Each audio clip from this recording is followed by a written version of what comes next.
महाराष्ट्रातील जिल्हे किती आहेत? 36. तुम्हाला माहिती आहे 36 जिल्हे आहेत. आता हे महाराष्ट्रातील 36 चे 36 जिल्हे आपल्याला लक्षात राहतात का? नाही राहत. मग अशा वेळेस लक्षात राहण्यासाठी मी तुम्हाला इझी ट्रिक सांगत आहे. आता इझी ट्रिक कोणती आहे तर पहा किती छान आहे दिलेलं आणि ते लगेच तुम्हाला लक्षात राहील अशातली ट्रिक आहे.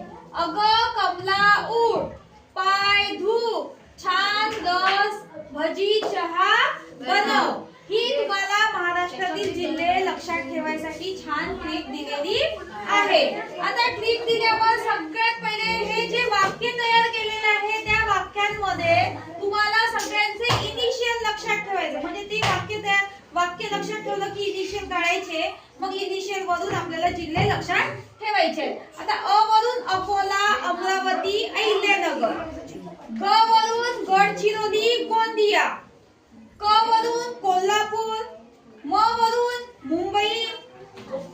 ला वरून लातूर. आता हे म वरून मुंबई सांगितलं तर मुंबई शहर येईल हा. उ वरून मुंबई उपनगर येईल. त्याच्यानंतर ठ वरून ठाणे. पा वरून पालघर, पुणे, परभणी. य वरून यवतमाळ.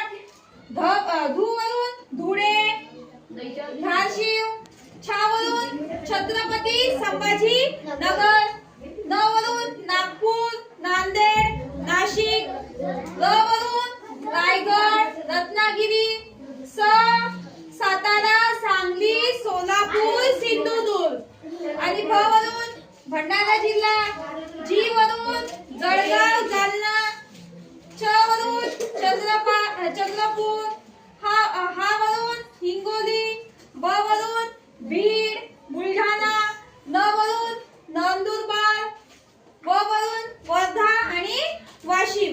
आता हे झाले आपले 36 जिल्हे म्हणजे 36 ते 36 महाराष्ट्रातील जिल्हे आपण लक्षात ठेवले. आता खरंच हे आहेत का त्याच्यासाठी आपण काउंटिंग करूया. चला मोजा बरं. 3 2 5 6 7 8 9 10 11 12 13 14 15 16 17 18 19 20 21 22 23 24 25 26 27 28 29 30 31 32 33 34 35 आणि हा आपण एक नाही मोजला 6 36 आणि 35 आणि 36. तर हे किती जिल्हे आहेत? 36 जिल्हे आहेत. मग कुठले जिल्हे आहेत हे? काय हेडिंग दिलेली आहे आपण? महाराष्ट्रातील किती आहे? 36. मग आले बरोबर 36. हो.